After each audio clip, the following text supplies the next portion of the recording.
Volvimos, arrancamos. Qué linda la canción con la que empezó el programa, ¿no? Necesito a alguien que me parche un poco y que limpie mi cabeza. ¿Cómo hacemos? Pero también con la dulzura, ¿no? Que Total. Cocine guisos de madre, Postres de abuela y torres de caramelo. Ya de noche Escuchame, de otra Sí, es una época. maravilla. No, pero es una maravilla. Pero sí necesitamos poner un momento del pensar y del pensar colectivo. Bienvenidos Adriana, bienvenido Santiago. Gracias. Nos parece... Nosotros desde acá, desde Central Espacio de Ideas, siempre decimos que tenemos tantas voces interesantes tucumanas y que no siempre tienen los espacios para estar, así que nos encanta que estén ambos acá en este programa. Y bueno, ¿qué pasó? ¿Qué nos pasó este domingo? ¿No? Yo solamente quiero hacer referencia a un libro de Desquiciados, de Alejandro Grimson, que dice que la lucha cultural la conciben como guerra. Y realmente es así, ¿no? Como enemigos a doblegar. Solo hay ganadores y perdedores. Entonces se pone en marcha una narrativa complotista y paranoica que ve un enemigo en cualquiera que se atreva a expresar una disidencia. ¿Qué hacemos con todo esto? Eso va de la mano de la idea de la batalla cultural, claramente, sí. Que está muy marcado. O sea, Milei llega con una idea principalmente economicista, la sigue teniendo, pero empieza después el discurso ya a bifurcarse en otra cuestión que en Davos lo manifiesta, y sí, es la batalla cultural. O sea, y mantiene esa lógica, creo yo, hace un tiempo, justo mi doctorado es sobre populismo. Ajá. En donde uno puede observar que hay cierta lógica propia del populismo en el sentido de construir dos polos opuestos que están en permanente antagonismo, pero el populismo muchas veces lo lleva a un extremo y rompe con esa posibilidad de consenso, de reconciliación. Hay muchos liberales que están en disidencia con Milei por el hecho de que precisamente, o sea, ellos plantean que la construcción de poder o la construcción o la gestión del Estado tiene que ver con esa diferencia, aceptar esa diferencia, pero al mismo tiempo la posibilidad de construir puntos de acuerdo y demás. Lo que pasa con Mauricio Macri, en algún momento uno podría ir suponiendo que eran ciertos acercamientos y conversaciones entre el expresidente y el nuevo presidente, pero hemos visto claramente que ha sido esa búsqueda por desplazarlo de la esfera política y reemplazarlo como un líder de un sector o un espacio político que podríamos decir centro-derecha o derecha hoy en día. El problema que muchas veces tiene justamente esta idea de la permanente confrontación es cuando no encontrás esos puntos de consenso y, como recién dijo, imponer la idea por sobre la otra y prácticamente destruirla en algún aspecto, pero siempre va a existir la necesidad de mantenerla. Hoy en día la encarna quizá Cristina Fernández, Kicillof. Siempre hay en el discurso, aparece alguien personificando eso. Claro, en algún momento fue el Papa. Habría que inventarlo. Exactamente. Claro. Y fue el Papa en su momento más que nada porque como la oposición había quedado tan vapuleada después de las elecciones, creo yo, que Francisco había manifestado lo que era la doctrina social de la Iglesia, y que en realidad no se puede decir que es de izquierda o de derecha, sino que mantiene una posición bastante neutral en algún punto cuando uno la lee. Y ha mantenido esa idea desde Juan Pablo II, Benedicto XVI, y él también, a pesar de que quizás dentro de la misma iglesia uno tiene sus distintas ramificaciones, y él era jesuita, entonces, y era argentino, entonces un aditamento más para encontrarlo quizás como adversario. Entonces, en ese sentido, creo que por ahí es medio complicado o un poco peligroso para sostener lo que es el sistema democrático en algún punto, que el principio básico es la igualdad, esa igualdad de participación, te brinda la posibilidad de que uno elija a los representantes. Estamos viendo una apatía en los resultados, prácticamente el 53%, si no me equivoco, fue lo que votó en Ciudad de Buenos Aires. Promedio histórico era 73, 70%, una cosa por el estilo. Entonces, creo que ese es el principal llamado de atención en algún punto. O sea, que gobiernan minorías. También se dio, ¿no? Exactamente. O sea, es un patrón que uno está viendo generalizado. Hay que ver si Tucumán también pasa lo mismo o en el resto de las provincias a nivel nacional. Entonces, quizá lo que uno puede llegar a pensar es esto. Si esa estrategia de confrontación permanente es beneficiosa en algún punto, o sea, es válida como construcción de poder, sí, lo hemos visto que claramente va dando resultado, pero si a la larga, en lo que respecta a toda la cuestión del mismo sistema de gobierno, la forma política que uno tiene es válida y lo sostiene, o no hace tambalear incluso la confianza. Hay justo con toda esta vorágine de lo que es el anarcocapitalismo, el libertarismo, etcétera, cuando uno empieza a ver cuáles son los autores que plantean ideas similares, cuestionan el liberalismo clásico de considerarlo hasta inocente por creer precisamente en esta idea de consenso, y es necesario obviamente que reemplazarlo por una idea un poco más drástica, que sería la lógica propiamente del mercado, que logra solucionar las necesidades de la sociedad, o sea, así lo plantean, y también empiezan a cuestionar el sistema democrático de gobierno. Entonces necesitas un liderazgo fuerte. Lo hemos visto en otros liderazgos a nivel nacional, no solamente acá, o sea, nacional, regional e internacional, uno lo puede ver. Pero bueno, para no extenderme mucho, porque si no hablo de más, creo yo que esa cuestión de seguir en la permanente confrontación, y que hemos visto que los operadores políticos, tanto en las redes como en los medios de comunicación, exacerban ese discurso, también en algún punto es un poco peligroso, ¿no? Así es. Creo yo que genera también su rechazo, o sea, lo que hemos visto de un 50% de participación, quizás sería la oportunidad de Mauricio Macri de recuperar un voto que se le ha ido, puede ser, tranquilamente, pero que no responde tampoco a Javier Milei por el estilo de también gestión se que dice tiene. que fue una estrategia errada la de Macri, pero ese será De ir un separado. tema de otra... Sí. Y cómo lo ha planteado él como jefe, en realidad se ha convertido en jefe de campaña, Claro. y cómo se lo planteó, ¿no? Ahora, frente a un panorama de tanta incertidumbre por un lado, pero por el otro, en lo que vamos viendo, lo que estamos viviendo, tomemos el tema de las universidades, tomemos el tema de las pymes, acá nomás, caminamos un poquito por las galerías del centro, por los negocios, y vemos que están cerrados, el desempleo o el empleo o el trabajo informal que ha crecido, la baja de la edad de imputabilidad, que es lo que persigue el gobierno, el tema de los jubilados, no solamente su bajo salario, sino también la represión, y se le pone el voto. ¿Por qué? Yo creo que, bueno, esas personas no son exactamente las que le pusieron el voto, ¿no? A ver. Por el análisis de cuáles fueron las comunas o los barrios porteños que fueron a votar, no fueron justamente estas personas las que le dieron el voto a esta derecha.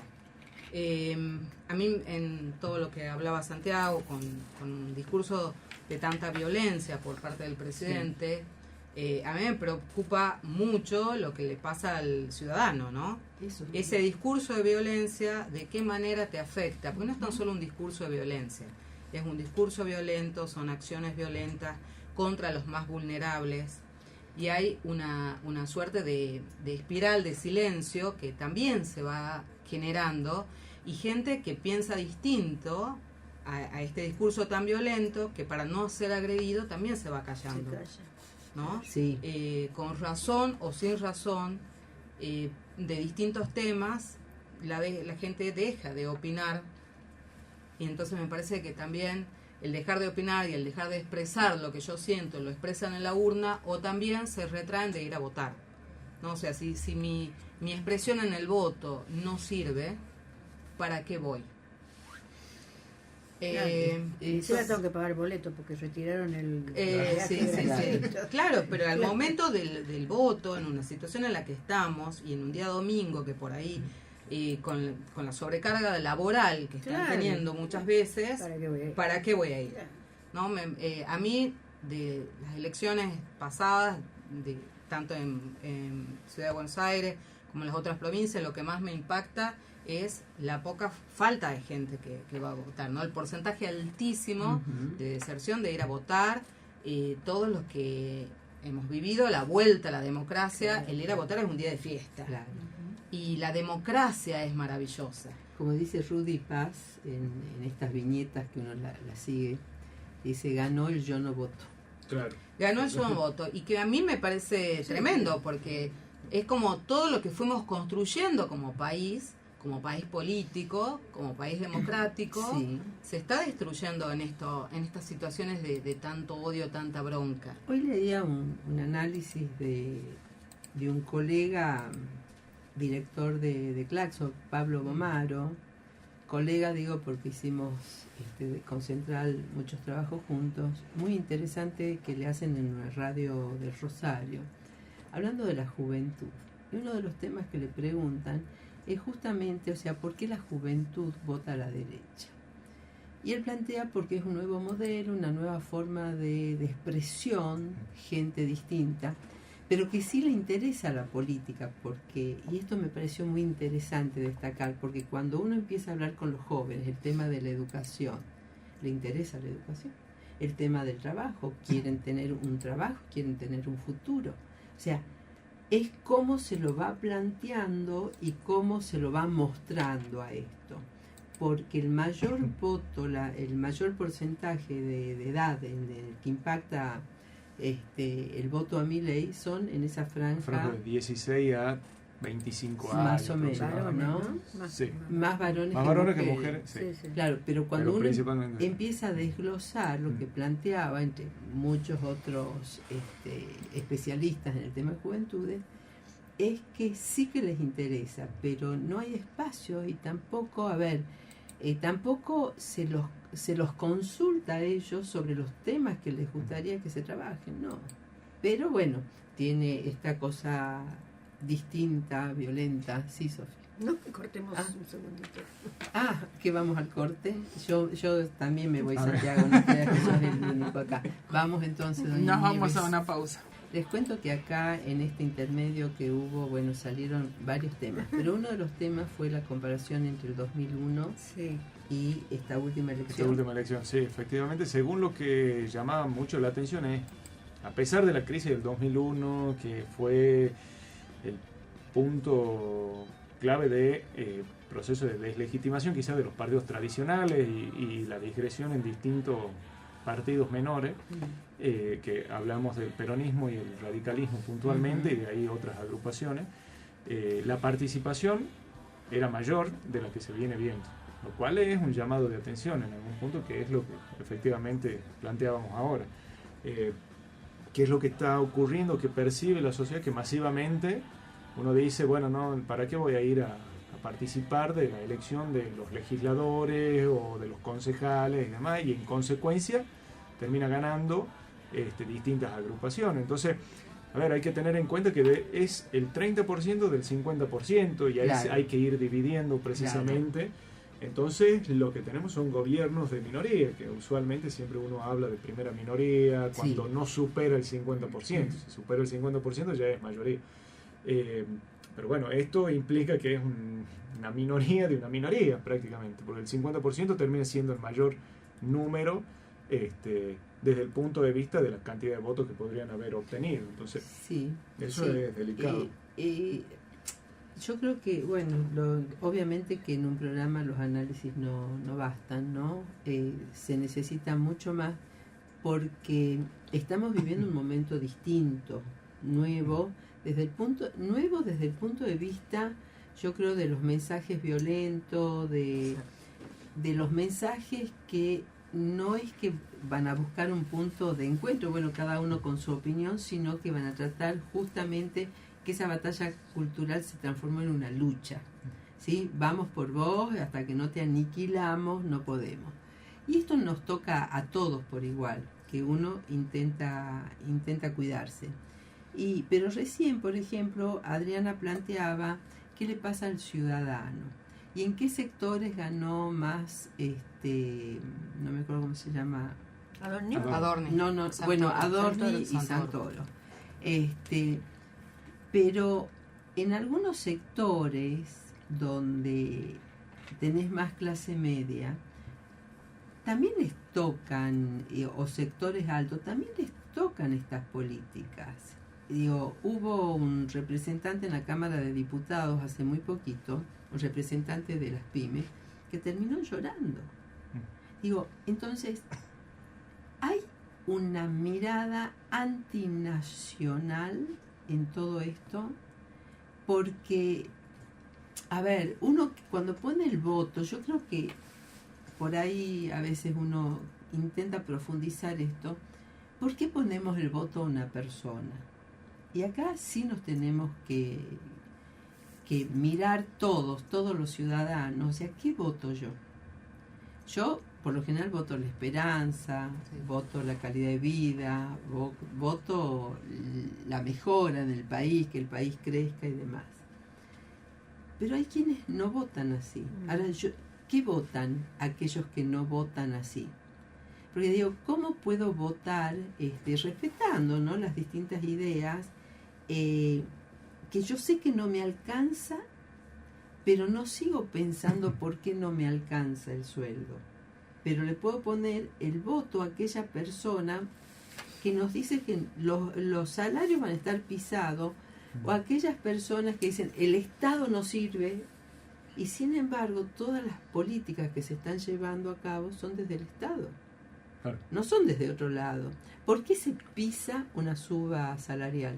Se pisa, lo digo en el sentido, como lo está diciendo el ministro Caputo, que no permite un aumento mayor a un 1%. Entonces, no acepto el convenio firmado, más allá de que está firmado entre las partes. Me fui, la hice muy larga, hice más que nada un análisis, más que una pregunta. Digo, ¿qué estamos votando? Cuando ponemos el voto, ¿qué ponemos? ¿Qué pone cada ciudadano en ese voto? Bueno, yo, al igual que vos, creo que el voto mío siempre es un voto, primero, muy pensado, ¿no? Y busco el bien común, la comunidad organizada, busco realmente un representante mío en los lugares de tomas de decisión. Entonces, toma de decisión. Claro, le estoy dando el poder mío a alguien que me tiene que defender ante estas políticas que en muchas decisiones que fue tomando este gobierno me afecta directamente.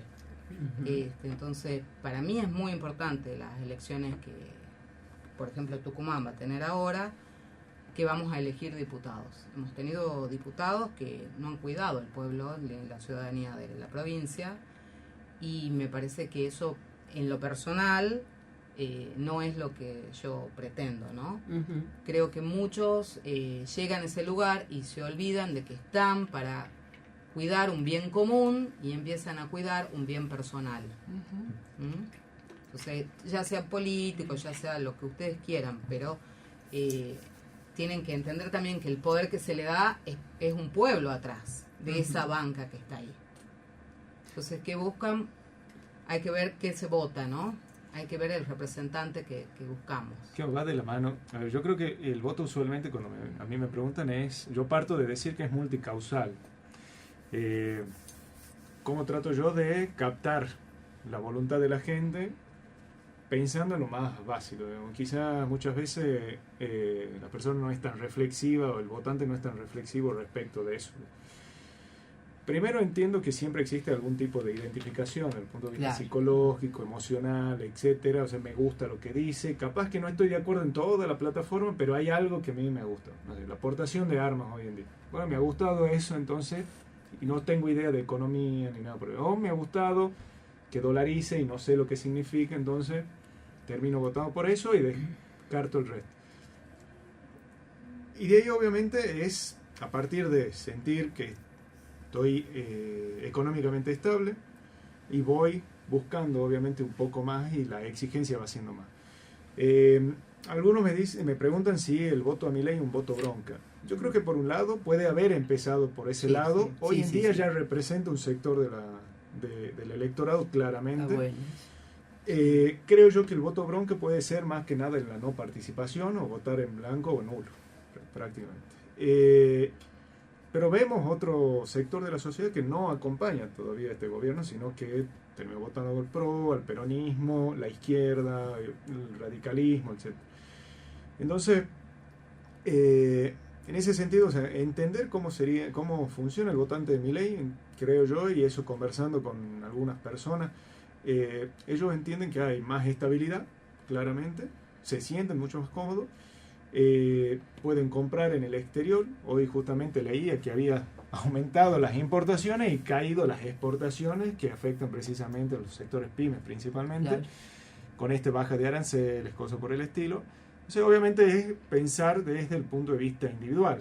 Claro, sí, y eso es lo que fundamenta precisamente la intención de voto, creo yo, en ese sentido. Entonces, hoy vamos a ver en el caso de Tucumán, dirigentes que provienen del radicalismo. El PRO ha sido fagocitado prácticamente a nivel nacional por la Libertad Avanza, y creo que después del domingo va a ser mucho más, le guste a Macri o no le guste a Macri.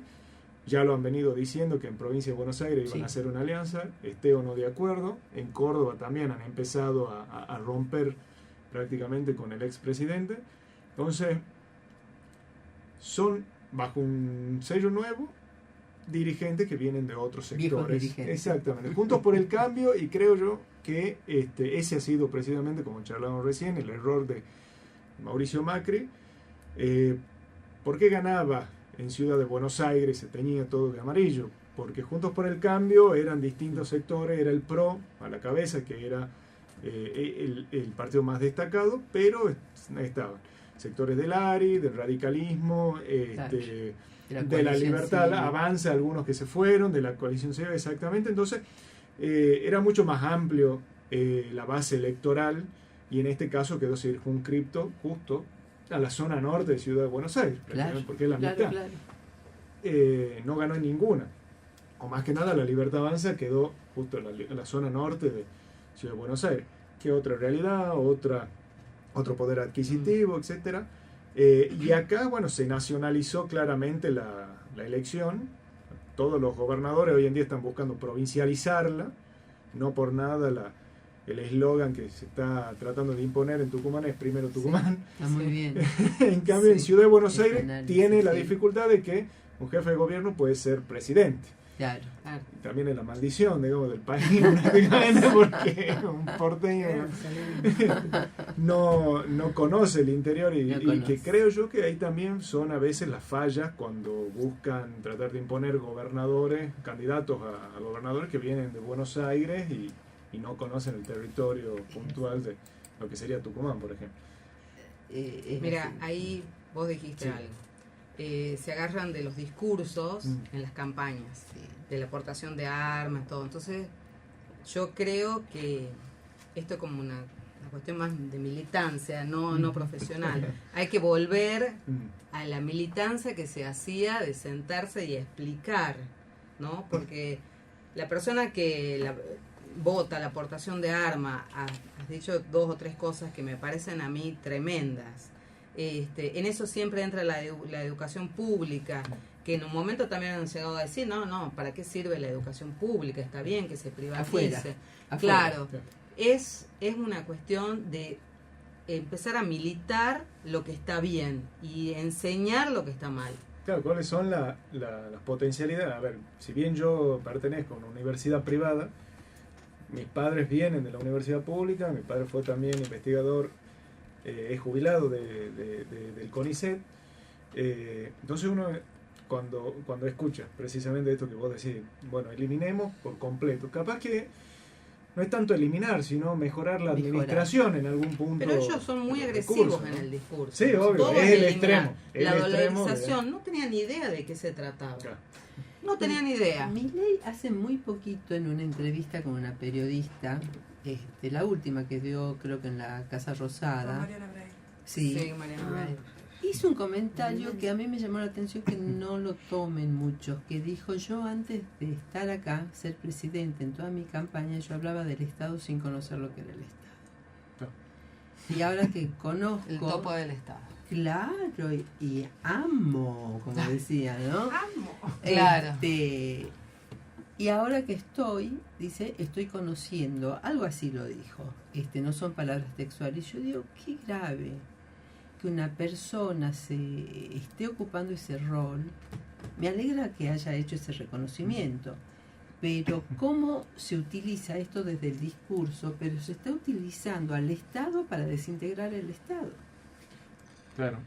El rol de Sturzenegger es tremendo, pero además en ese silencio, y acá viene un tema que recién se lo ha planteado, con el voto le damos poder a otros, el pueblo gobierna a través de sus representantes. ¿Qué poder que tienen? Y le dimos la posibilidad, un cheque en blanco, de que hagan lo que quieran con el país, con el decreto 70/23, que todavía está vigente, y con la ley de base, que yo creo que muchos se deben estar replanteando hoy. Y venimos de vuelta acá el pensamiento crítico. Cuando, digo, esta es la parte que nos tenemos que interpelar como ciudadanos, y como ciudadanos que hemos tenido la posibilidad de tener títulos superiores y demás. ¿Cómo se trabaja el pensamiento crítico? Tenemos 5 minutitos nada más. Creo que permanentemente, justo como al principio habías dicho, la filosofía es permanentemente estar sorprendiéndose en algún punto. Pero por cosas bellas. Claro, bueno, acá uno se vive sorprendiendo todos los días.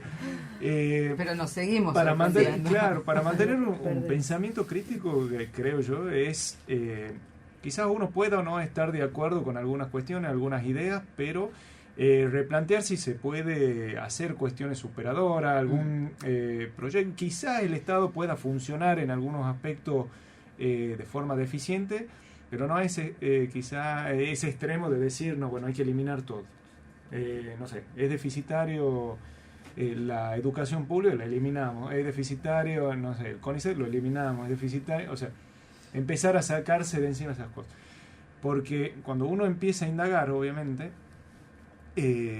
siendo no liberal o socialista o la posición ideológica que uno tenga, la vida está llena de grises y la política está llena de grises. Entonces, necesidad del Estado en algunas situaciones y en algunas puede ser el privado que mejore. Obviamente tenés que tener en cuenta que cada uno va a buscar sus intereses, pero permanentemente está replanteándose y no entender que por ese replanteo o ese cuestionamiento tenga que ser malintencionado, sino que sean planteos, o sea, críticas constructivas, como se llama, a efectos precisamente de ir mejorando. Porque, digamos, si Aerolínea daba pérdida, genial, ¿por qué no mejorar la administración? Justamente como uno dice, en algún momento, yo me acuerdo cuando yo era chico, no teníamos línea, no teníamos vuelos desde Tucumán a Buenos Aires, entonces quizás desde el punto de vista económico no te beneficia, pero desde el punto de vista de la comunicación y la posibilidad de integrar un territorio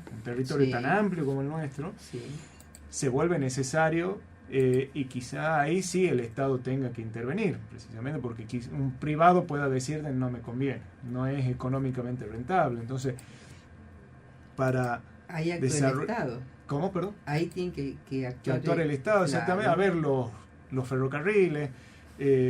Uno cuando sale de Argentina o se va a Europa, que a mí me fascina más que nada por los trenes y la conectividad que tiene. Uno creería que un país tan extenso como el nuestro tendría que tener mucho más desarrollado. ¿Va a venir un privado a invertir? Esa es la cuestión. Hay intereses sectoriales también en esto, también, que en algún momento lo tenemos que poner en la mesa de debate, ¿no? Porque no hay trenes en el país. Más allá que Menem lo dijo, ramal que para, ramal que cierra, y lo cumplió. Tenemos algunas preguntas, ¿no? ¿El abstencionismo es una clara ruptura con el régimen o solo apatía? Hay varias preguntas acá. Si los sectores populares que tuvieron baja participación es un síntoma de falta de representación. Si esto marchita la democracia con estos nuevos lenguajes. A ver, ¿qué más? ¿Cómo se crece en democracia con el caos que propone este presidente? Bueno, como verán, creo que hay... Inteligentes las preguntas. ¿Cómo? Sí. Inteligentes las preguntas. Sí.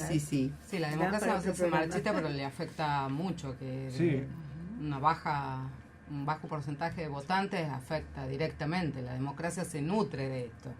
Exacto. Es más, a ver, la democracia puede ser autoritaria, sí, pueden Sí. haber autoritarismos que son considerados democráticos. Sí.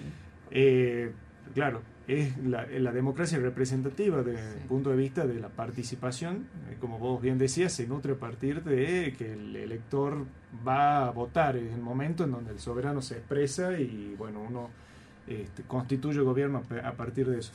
Entonces, es preocupante en algún punto porque se ha visto a nivel regional que la confianza en sistemas deliberativos principalmente es cada vez menor, casualmente por el hecho de que muchas veces para poder resolver problemas la sociedad prefiere a alguien autoritario, justamente a alguien que tome decisiones más rápido.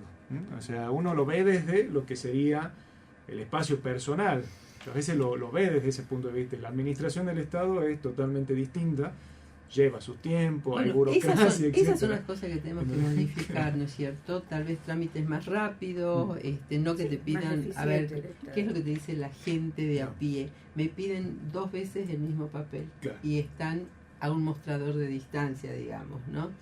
Son los temas para mejorar. O no te piden de una sola vez todo. Sí, faltaba un Estado, tenía que... Eficiente, así exactamente. Es. Y que no significa que no sea democrático. Claro. No, pero acá el tema son el rol de los 3 poderes del Estado. Cómo se van, esos límites se van diluyendo. Se van diluyendo y en definitiva no se están actuando con esa famosa independencia de los 3 poderes, claro. ¿No? Muchísimas gracias, Adriana, muchísimas gracias, Santiago. Gracias.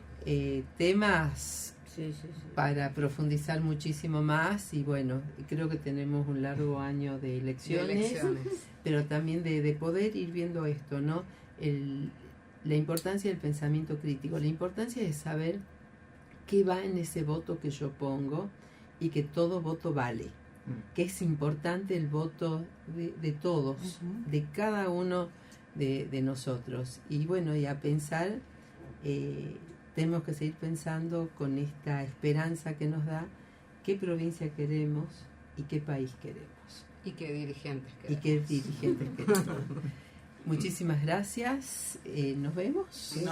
Nos escuchamos el próximo martes, pero si hay alguna duda o alguna pregunta, la gente puede contactarlos a través de @central.tucumán o al 381 60 08 617. Así es. Nos vemos el martes próximo.